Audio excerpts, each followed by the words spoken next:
शुक्लाम्बरधरं विष्णुं शशिवर्णं चतुर्भुजं प्रसन्नवदनं ध्यायेत् सर्वविघ्नोपशान्तये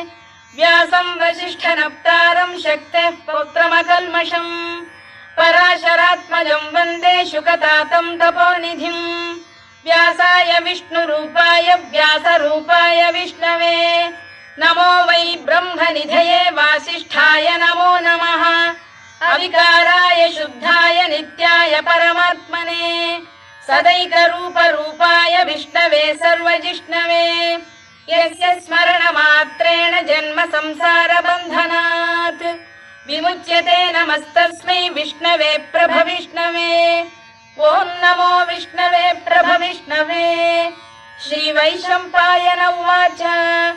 श्रुत्वा धर्मानशेषेण पावनानि च सर्वशः युधिष्ठिरः शान्तः